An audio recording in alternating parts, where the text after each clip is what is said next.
कुर्बानी किसके ऊपर वाजिब है, कुर्बानी जो है किसके ऊपर वाजिब है। इसके फजाइल बहुत हैं। फजाइल को तो आप लोग जानते हैं। कुर्बानी के चमड़े में जितने बाल हैं कोई गिन नहीं सकता है। उस बाल के बराबर कुर्बानी करने का सवाब है। मतलब यह है कि जितने बाल, अनगिनत बाल, कोई गिनेगा नहीं, बेवकूफ कौन होगा जो गिन ले रुआ उसका कितना है। तो हुजूर सल्लल्लाहु अलैहि वसल्लम के इरशाद का मतलब यह है कि जैसे उसके बाल बेशुमार हैं वैसे इसका सवाब भी वैसे बेशुमार है। इसमें कोई सवाब नहीं बताया गया कि तुमको 10 नेकी मिलेगी, 100 नेकी मिलेगी कुर्बानी करने से, 1000 नेकी मिलेगी, 1,00,000 नेकी मिलेगी, नहीं बताया गया। बस इतना बताया गया कि समझो कि उसका जितना रुआ है, एक एक रुए के बदले में एक एक नेकी, तो कई रुए हैं।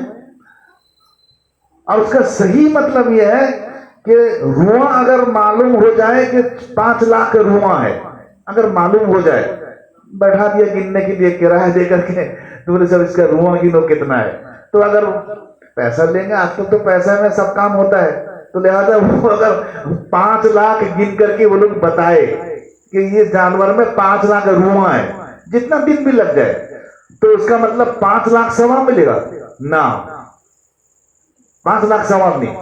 ये तो तुम बेवकूफी का काम करिए जो 5 लाख गिनाने बैठे, तुम्हारा 5,000 रुपया खर्चा हुआ, तुम काहे जाते थे गिनने के लिए। मतलब हदीस का यह है कि जैसे बाल बेशुमार ऐसे ही सवाब भी बेशुमार, ये मतलब है। यानी इसका कोई गिनती नहीं, तुम गिनने बैठा दिए तो बेवकूफी का काम करिए। दूसरी चीज यह है कि कुर्बानी में हर उस शख्स को, मर्द हो या औरत हो, बालिग है, बच्चों के ऊपर कुर्बानी नहीं है। मर्द हो, औरत हो, मालदार हो, साहिब निसाब हो। साहिब निसाब के बारे में मैं ज़कात के बारे में जब बोला था यहाँ पर रमजान में आकर के, तो उस वक्त में आपको याद होगा कि साहिब निसाब कहते हैं जो आदमी निसाब का मालिक हो जाए। निसाब कितना होता है? निसाब होता है 613 ग्राम चांदी की कीमत। 613 ग्राम चांदी की जितनी कीमत है वही होता है निसाब। और जितनी उसकी कीमत हो, 60,000 हो, 62,000 हो, 63,000 हो, जितना भी हो, उतने ही रुपये का मालिक जो होगा, कब? 10 तारीख, 11 तारीख, 12 तारीख, अंग्रेजी का नहीं, उर्दू का। 10 तारीख में कुर्बानी होता है और 10 तारीख में बकरीद की नमाज पढ़ते हैं। तो लिहाजा 10 तारीख, 11 तारीख और 12 तारीख, ये 3 दिन होते हैं कुर्बानी के। 12 तारीख के का सूरज डूब गया, मतलब आप कुर्बानी साल भर में नहीं कर सकते हो। पूरा साल कुर्बानी का टाइम चला गया, दिन उसका चला गया, वहां चला गया, आएगा नहीं, फिर जब आएगा आइंदा साल आएगा। ये भी याद रखने की चीज है। कोई ये गाय को तलाश करते करते करते 10 तारीख को तलाश किया, नहीं मिली गाय, 12 तक चला गया। 12 के सूरज डूबने से पहले गाय मिल गई, कुर्बानी कर दे तो ठीक। और अगर नहीं मिली कुर्बानी, 12 तारीख का सूरज डूब गया, जाकर के सुबह को गाय मिलती है, तो उसके लिए मसला अलग है। उसके लिए मसला क्या है? उसके लिए मसला यह है कि वो जो गाय मिली है और कुर्बानी देगा नहीं, वो गाय को पूरा गुट्टा उसको क्या करेगा? सदका कर देगा, सदका कर देगा, कुर्बानी नहीं मगर सदका करेगा। क्यों नहीं? इसलिए कि अब अय्याम है ही, ज़िबा होने के जो टाइम शरीयत ने रखा है वो है ही। जब नहीं है तो पूरा गाय को जो है सदका कर देगा। ये 3 दिन में, 10 तारीख, 11 तारीख, 12 तारीख, इन 3 दिन में जो किसी के पास, मर्द हो या औरत हो, ज्यादातर औरतों के ऊपर भी है ज्यादा। क्यों ना? इसलिए कि वो उनके पास जेवर है, औरतों के पास जेवर है ज्यादा। कोई औरत जो है जेवर से खाली नहीं है। और 613 ग्राम चांदी की कीमत हो, या अगर उसके पास चांदी नहीं है, सोना है, औरतों के पास सोना है, तो सोना अगर थोड़ा सा भी रह जाएगा तो 60-62 हजार का कीमत का सोना उसका आ जाएगा उसके ऊपर। तो लिहाजा चांदी हो या उसके बराबर पैसा हो, सोना हो या उसके बराबर, मतलब जो चांदी के बराबर इतना सोना हो। बहुत सारे लोग उसको गलत समझ लेते हैं, कहते हैं सोना जब होगा तो कम से कम 7.5 तोला सोना होगा, तब जाकर के हम कुर्बानी देंगे या जकात देंगे, जकात को भी ऐसे ही फिट कर देते हैं ना। 7.5 तोला सोने वो है, मगर उसके लिए अलग है, वो कब है वो भी सुन ली, तो बात आ गई है। 7.5 तोला सोना 83 ग्राम 480 मिलीग्राम होता है तोला। आजकल तो तोला चलता नहीं है, लेकिन उसको देखा गया 87 ग्राम 83 ग्राम 480 मिलीग्राम, 87.5 रख लीजिए।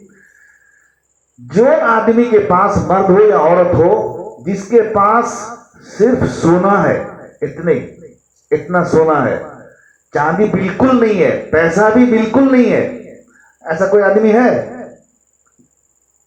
माने उसके पास 1 रुपया भी नहीं रहेगा, चांदी बिल्कुल नहीं है, लेकिन सोना उसके पास 100 ग्राम है।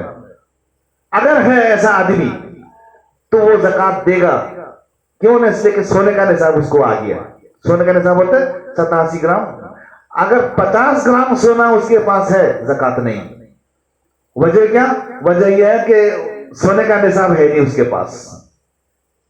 इसको आप समझेंगे नहीं ठीक से समझेंगे, या कोई अगर बाद में समझना चाहे तो बाद में समझ लेगा, वरना फिर गड़बड़ सड़बड़ करेगा। तो लिहाजा 50 ग्राम सोना अगर किसी के पास है, सोने का निसाब उसका है नहीं, लिहाजा उसके ऊपर ज़कात नहीं और न कुर्बानी है।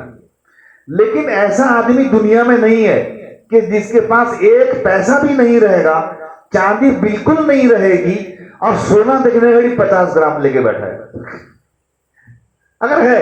अगर ऐसा आदमी है तो उसके ऊपर ज़कात नहीं की, कुर्बानी भी नहीं। लेकिन ऐसा आदमी कोई नहीं। बहरकत जो भी हो, वो सोने का है। चांदी का निसाब होता है 52.5 तोला। 52.5 तोले को ग्राम में निकालने से 613 ग्राम चांदी। जो आदमी मर्द हो या औरत हो, 10 तारीख, 11 तारीख, 12 तारीख, इन 3 दिनों में कोई भी दिन इतने पैसे का मालिक वो हो गया, उसके लिए कुर्बानी वाजिब है। कभी कभी ऐसा होता है 10 तारीख को मेरे पास पैसा नहीं है, लेकिन 11 तारीख को मेरे पास पैसा आ गया, 1 लाख रुपया आ गया। होता नहीं ऐसा? 1 घंटे का फर्क है। अभी मेरे पास नहीं है, 1 घंटे के बाद एक आदमी आ गया, मल्ला रख रही है 500 टंकिया 2 पे बीड़ा है, इसको आप रखिए, मैं हदिये में दिया आपको। देखिए 1 घंटे पहले पैसा था, लेकिन 1 घंटे के बाद पैसा आ गया। तो 10 तारीख को पैसा नहीं उसके पास है, तो कम है 30,000 20,000, लेकिन 11 तारीख को उसके पास पैसा आ गया पूरा 1 लाख। अब जब 11 तारीख को 1 लाख आ गया, तो मैं शुरू में कहा था 10 तारीख, 11 तारीख या 12 तारीख, इन 3 दिन में कभी भी उसके पास पैसा अगर आ गया, कितना पैसा? 52.5 तोला चांदी का जो पैसा रहे, मिनिमम समझ लीजिए 60,000। अगर इतना पैसा उसके पास आ गया, तो डूबने से पहले उसको कुर्बानी देना वाजिब है। नहीं देगा तो कयामत के दिन अल्लाह ताला उसकी सख्त पकड़ करेंगे। अब एक बात और समझ लीजिए, कुर्बानी जो वाजिब है, एक हिस्सा वाजिब है। एक हिस्सा, बड़े जानवर में 7 हिस्सा होता है। 7 आदमी अगर इस तरह से मिल जाएंगे ना, तो वो 7 आदमी अपना चंदा करके अपने जितना हिस्से में बैठेगा उसका कीमत लाएंगे, उसकी बांट देंगे साथ में, जितना खर्चा आएगा हर एक आदमी अपना हिस्सा ले लिया, तो 7 आदमी मिलकर के आराम से। अब अगर कोई ऐसा नहीं करता है, 2 आदमी मिल गए कोई बात नहीं, 3 आदमी मिल गए कोई बात नहीं, मगर 7 आदमी तक उसमें मिल सकते हैं बड़े जानवर में। माने गाय, बैल, भैंस, ऊंट तो हमारे यहाँ नहीं है, अगर ऊंट देंगे तो वो भी 7 हिस्सा है। छोटा जानवर अगर है तो 1 ही हिस्सा, बस 1 हिस्सा। बकरी, खस्सी, बकरी, दुम्बा, मेंढा, ये सब में 1 ही हिस्सा है। तो आदमी चालाक होकर आजकल के 1 हिस्सा का देंगे, 5-7 हजार खस्सी वो भी पड़ जाता है, लिहाजा 8-2-3 हजार मिला करके एक तो गाय ले लिया, उसमें 7 हिस्सा आ गया।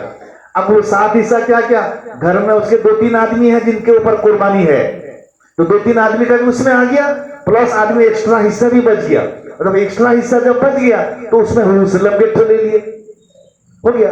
अब हुजूर सल्लम के लेने के बाद भी 1 हिस्सा और भी बचता है, 2 हिस्सा।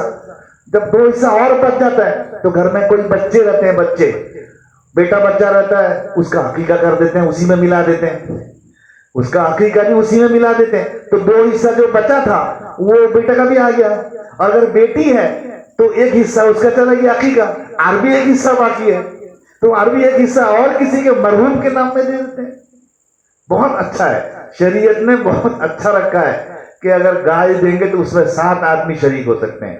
7 सबके सब अगर मरहूम दे देंगे, हम सबके सब अगर हम मरहूम कर देंगे तो कुर्बानी उसमें जिंदा कम से कम एक आदमी होना चाहिए जो कुर्बानी दे रहा है। बाकी 6 हिस्से में मरहूम के नाम से दे दिया, तो मरहूम के नाम से जो कुर्बानी हुई उनके ऊपर थोड़ी कुर्बानी है, वो तो मर गए हैं। सवाब लेकिन सदके का या कुर्बानी का सवाब उनको नफली, तो नफली में जाएगा, तो नफली सवाब उनको मिलेगा। मरहूम खुश होंगे कि चलो मेरा बेटा जो है तो गाय दिया, उसमें हमारा नाम भी जो है शामिल कर दिया, मेरी बेटी गाय दी जो है उसमें हमारा नाम भी शामिल कर दिया, ये नफली सवाब उनको मिल जाएगा। तो अपना हिस्सा उसमें होना जरूरी है, अपना हिस्सा नहीं देंगे तो कुर्बानी कैसे होगी? कुर्बानी करने वाला कोई तो एक होना चाहिए। तीसरी चीज, 7 हिस्से हैं बड़े जानवर में, उसमें से एक अपना हिस्सा रह गया, एक अपने घरवाली का हिस्सा रह गया, एक कोई बड़ा बेटा है उसका रह गया, एक और बड़ा बेटा है उसका रह गया, 4 हो गए। एक कोई और मरहूम को ले लिया, खास करके एक आदमी मरहूम को ले लिया, 5 हो गया। एक हुजूर सल्लम को ले लिया, कितना हो गया? 6 हो गया, एक बच गया। एक जो बचा है वो क्या किया? नहीं, वो एक को उसके जितने, उसके खानदान के जितने मरहूमीन सब हैं, मैंने दादा, परदादा, लकड़ दादा, झकड़ दादा, सकड़ दादा, दादी, लकड़ दादी, झकड़ दादी, सकड़ दादी, मैंने बाबा आदम से लेकर उसका पूरा क्या कहते हैं उसको खानदान, सब के लिए जो है वो एक हिस्सा रख दिया। ये भी है, हाँ ये भी होगा, लेकिन उसके लिए एक बहुत बड़ी चीज की गलती लोग करते हैं, वही तो समझ लीजिए बात खत्म हो जाएगी। क्या गलती करते हैं लोग? क्या करते हैं, वही एक हिस्से में नाम, जो सबका नाम आ गया ना, मैं बोला ना, एक अपना, एक बीवी का, एक बड़ा बेटा 2, और एक किसका दे दिए, क्या छोटा बेटा क्या है दे दिए उसको, तो ये सब नाम दिए ना। तो जी 7वां नाम जी आएगा, वो क्या किया ना, उसमें पूरा जुमला मरहूमीन कर दिया। वो जुमला मैंने सब मरहूमीन कर दिया वो एक हिस्से। तो कुर्बानी टोटल हुई नहीं किसी की, बहुत बड़ी गलती है। अगर ऐसा कर देगा कुर्बानी होगी नहीं, किसी की होगी नहीं, न अपना, न बीवी का, न बेटे का, न हुजूर का, न मरहूम का, किसी का होगा नहीं। कुर्बानी होगी नहीं, जायज नहीं ऐसा करना। तो फिर क्या करें? अभी तो बोले आप ऐसी करने के लिए ना, ऐसा करने के लिए मैं बोला नहीं हूं। मैं बोला कि वो जो एक हिस्सा रह गया है उसमें नाम अपना दोगे। आप कहेंगे 2 नाम हो गया, हो जाए, वो तो आपका वाजिबी नाम है, वो तो आपका देना जरूरी है, नहीं देंगे तो अल्लाह पकड़ेंगे कयामत के दिन। ये जो आपका जो हुआ नाम दोबारा, ये जो हुआ है जो नफली हुआ था, आप अपना नफल में दे रहे हैं ना, आपका वाजिब तो वो हो गया, माने इसमें 2 आ गया ना, आपका नाम 2 आ गया ना। एक नाम तो आपका पहले से है, वो तो वाजिब है। एक नाम जो आपका अभी ये आया है वो तो आपका नफली कुर्बानी है, हुआ।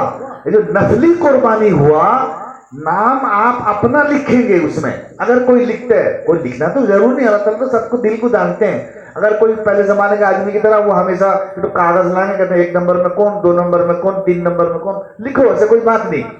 तो 7 नंबर की घड़ी क्या लिखते हैं? 7 नंबर की घड़ी लिखते हैं तमाम मरहूमीन, ये गलत। तो वहां क्या लिखेंगे? 7 नंबर की घड़ी लिखेंगे अपना नाम, हुआ। फिर तमाम मरहूमीन नियत में रखेंगे, आप नियत में रखेंगे।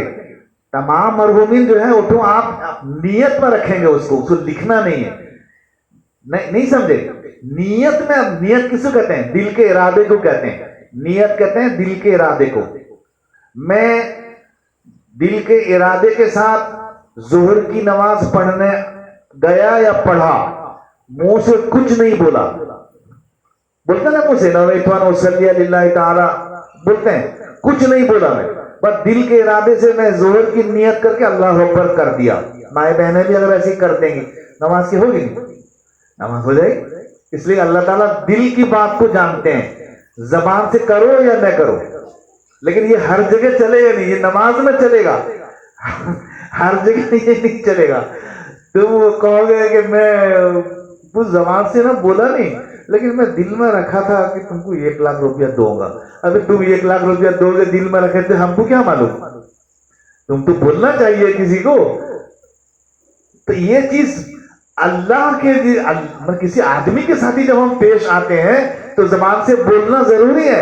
अब जब अल्लाह के सामने हम हाजिर होते हैं, जबान से बोलना कोई जरूरी नहीं है। अल्लाह ताला तो दिल की बात जानते हैं ना, मेरे दिल में क्या है नहीं है अल्लाह ताला जानते हैं, कोई आदमी नहीं जान सकेगा। तो लिहाजा 7वें हिस्से में जो नाम रहेगा ना, वो अपना नाम रहेगा लेकिन दिल में रहेगा मोहम्मद। तो ऐसा करेंगे आदमी, शक्की आदमी से बोलते हैं ना, तो वो क्या करेगा, उसको ऐसा करना चाहिए।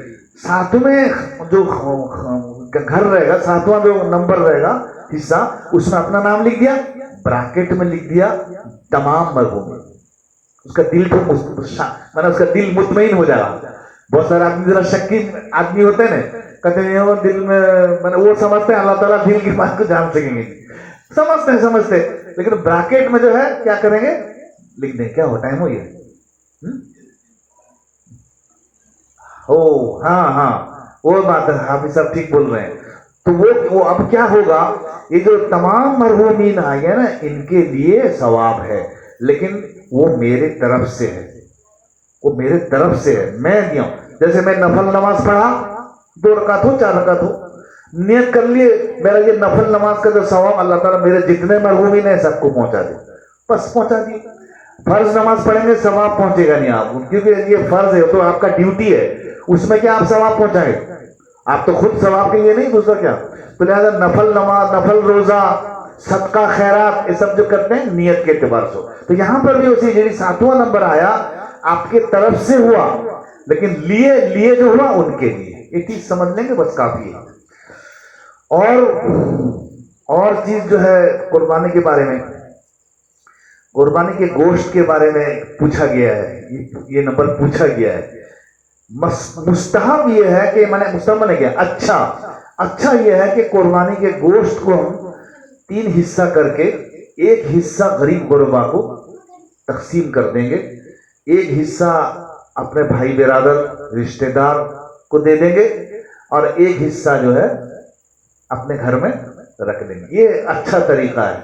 लेकिन अगर कोई चाहता है कि नहीं मैं सब गोश्त रखूंगा अपने पास, गरीब को भी दूंगा नहीं, कहता मैं गरीब को भी दूंगा, जो आगा मैं उसी उठा के थोड़ा दे दूंगा, लेकिन मैं उठा जो मौलाना जो बोले पूरा 3 हिस्सा करके मेरा बहुत गोश्त चला जाएगा, तो ऐसे आदमी की नियत जो है दुरुस्त नहीं है। वो समझो अल्लाह के लिए कुर्बानी दिया नहीं। अरे कुर्बानी तुम अल्लाह के लिए दिए हो, गरीब गुरबा को देना मतलब क्या, अल्लाह के रास्ते में देते हो, तो अल्लाह तो थोड़ी लेके आंगनी मांगने के लिए, अल्लाह ताला गरीब गुरबा को भेजते हैं। हदीस में आता है ना, एक आदमी गरीब गुरबा आया, कहा के कहता ना अल्लाह के वास्ते दे दो भाई, अल्लाह के वास्ते, तो वही बोलता है अल्लाह के वास्ते, तो उसको फिराना नहीं चाहिए। अगर आपके पास कुछ है तो दे दें, नहीं है तो कम से कम ये कह दें भाई माफ करो, अगला घर देख लो, हमारे पास कुछ है ही नहीं। सच बोले, झूठ नहीं, रहते हुए कहोगे अल्लाह ताला बक्सा खाली कर देंगे, नूर तुम जान नहीं पाओगे, बक्सा खाली हो जाएगा। तो बहरकैफ ये जो है अच्छा तरीका था। तो अगर तुम ऐसा करते हो कि नहीं मेरे बहुत फैमिली है, मेरे मेंबर्स बहुत हैं, बहुत मेंबर है, बड़ा कुंबा है, तो रख लो। शरीयत ने देखो कितना आसान शरीयत है। शरीयत ने ये नहीं कहा कि नहीं तुमको बांटना है, तिहाई पूरा बांटना है, तिहाई जानते ना, 1/3 ना। शरीयत ने कहा अगर तुम रखना चाहते हो लेकिन रख सकते हो, लेकिन अच्छा माने क्या ना, अच्छा बेहतर ये था कि तुम गरीब कुर्बानी तो किया अल्लाह के नाम में, कम से कम कुछ गरीबों को भी बांट दिया करो, ये अच्छा तरीका। सवाल और एक है जो किए थे हमारे अजीज ने, कहते असल में जो गरीब गुरबा को जो देते हैं वो जो जरा खराब किस्म का गोश्त जो है रख लेते हैं, जिसमें अच्छा मोचा नहीं रहता है, या जो जरा दुबले किस्म का रहता है, क्या रहता नहीं रहता है, यानी जो अपने यहाँ रखते हैं बांट बांट के अपने लिए अच्छा रख देते हैं, और जो गरीबों को बांटने का रहता है वो हड्डी मड्डी ये सब रख देते हैं। तो उसका मसला तो मैं बोल दिया। अल्लाह ताला देखिए हमेशा होना ये चाहिए क्या, अल्लाह के रास्ते में जो रखे हो अच्छा माल रखना चाहिए। हम लोग उसका उल्टा करते हैं, हम लोग उसका उल्टा करते हैं। हमारे क्या जो नोट जरा खराब मसीहा हो जाता है वो नोट को रखे रहते हैं। मदरसे वाले आएंगे, गिनी भाई यहाँ आते रहेंगे, हर घड़ी हर महीना आते रहते हैं गिनी भाई व्यापारी वाले मदरसे का कलेक्शन में, महीने में एक मरतबा आते हैं। तो उसको रख दिया बक्से में, जब गिनी भाई आएंगे मैं यही पैसा तो उनको दूंगा, जो तो कहीं नहीं चलेगा वो तो मदरसे में चलेगा। ये अच्छा नहीं है, अल्लाह ताला इसको जो है कबूल नहीं करते हैं। अल्लाह ने कहा लई यनाल अल्लाह, अल्लाह ने फरमाया कि लन तनालुल बिर्र हत्ता तुनफिकू मिम्मा तुहिब्बून। इसका मतलब यह है, देखो जो तुम अच्छा चाहते हो उसी अच्छे को जब तक अल्लाह के रास्ते में नहीं दोगे तुमको ढंग से सवाब नहीं मिलेगा। ढंग से सवाब मिलेगा, लेकिन ये क्या खराब नोट को तुम देते हो, और कहीं दे देते नहीं, और कहीं दे देते, जो एक टंकिया चलेगा नहीं उसी को 10 ठो मिला करके दे दिए गिनी भाई। अरे भाई गिनी भाई ला करके हमको देते हैं, मैं जिम्मेदार हूं मदरसे में, गिनी भाई ला करके हमको देंगे, गिनी भाई क्या रखेंगे अपने, वो तो हमको लगा दिया। बताइए मैं क्या करूंगा उसको, वो छोटा वाला एक टंकिया मैं क्या करूंगा उसको लेके, कोई तो यहाँ लेता नहीं। मैं आंध्रा जाऊंगा, मैं सुनता हूँ आंध्रा में चलता है, मैं आंध्रा जाऊंगा लेके उसको, या आंध्रे वाले को दूंगा, वहां लेके चला दो, टेंशन की बात है। तुम उसको दोगे काहे के लिए, नहीं मदरसे का। तो ये अल्लाह ताला को पसंद नहीं है। अल्लाह को पसंद हर अच्छी चीज है, अच्छी चीज, लिहाजा अच्छे गोश्त को निकाल करके गरीब गुरबा को देना चाहिए। इसके बावजूद अगर कोई नहीं देता है तो नहीं देता है, लेकिन कम सवाब मिलता है उसको जो है कम सवाब मिलता है, यानी उसकी नीयत गोया के अल्लाह के रास्ते में अच्छी चीज देने की नहीं है। फिर भी शरीयत कहती है कि कुर्बानी हो जाएगी। ऐसा नहीं है कि तुम खराब चीज खराब सब दे दी तो कुर्बानी तुम्हारी होगी नहीं, हो जाएगी, लेकिन जरा अच्छी तरह से होना चाहिए। एक दूसरी चीज ये है कि हुजूर सल्लल्लाहु अलैहि वसल्लम के हिस्से के बारे में क्या तफसील, उसके बारे में मैं बोल दिया कि हुजूर सल्लल्लाहु अलैहि वसल्लम का जो हिस्सा है कोई अगर देता है तो अच्छी बात है, कोई अगर नहीं देता है माने सातों का सातों हिस्सा पूरा अपने रह गए तो कोई हरज नहीं है। बहुत सारे लोग इसको जरूरी समझते हैं और कहते हैं कि नहीं हुजूर सल्लल्लाहु अलैहि वसल्लम का एक हिस्सा देना जरूरी है, नहीं दोगे तो कुर्बानी होगी नहीं। ये गलत बात है। हुजूर सल्लल्लाहु अलैहि वसल्लम का एहसान है, उनके तरफ से देना चाहिए, लेकिन अगर कोई नहीं दिया तो कोई हरज की बात नहीं है। लेकिन बरकत के लिए लोग क्या करते हैं, दे देते हैं। तो हम लोगों को इसे सोचना चाहिए, बरकत के लिए, कुर्बानी के कबूल होने के लिए, खाली कुर्बानी कर देने से होगा नहीं, कुर्बानी कबूल होगा अल्लाह के नजदीक, ये बड़ी बात है। हम नमाज पढ़ते हैं, हमारी नमाज कबूल हुई कि ना हुई हमको नहीं मालूम, तो हम कोशिश ये करनी चाहिए कि हम कुर्बानी करते हैं लेकिन वो अल्लाह के नजदीक कबूल हो जाए। अल्लाह के नजदीक गोश्त जाता नहीं कि खून जाता नहीं, अल्लाह के नजदीक क्या जाता है, तकवा जाता है। लन यनालल्लाह लुहूमुहा वला दिमाउहा वलाकिन यनालुहु तक़वा मिनकुम, अल्लाह फरमाते हैं। इसलिए हमारी कोशिश ये होनी चाहिए कि हम कुर्बानी अल्लाह के लिए दें, कोई बड़ाई बयान करने के लिए न दें और गुरूर घमंड के तौर पर न दें कि हमारी गाय बहुत अच्छी है, तुम्हारी गाय बहुत दुबली है, ऐसा जो है नहीं बोलनी चाहिए। जो अपने हैसियत के मुताबिक जिसको देना चाहे दे दें। दुआ कीजिए अल्लाह ताला जो है हम तमाम को इसी जज्बे के साथ सुनकर उस पर अमल की तौफीक अता फरमाए। व आखिरु दावाना अनिल हम्दुलिल्लाहि रब्बिल आलमीन।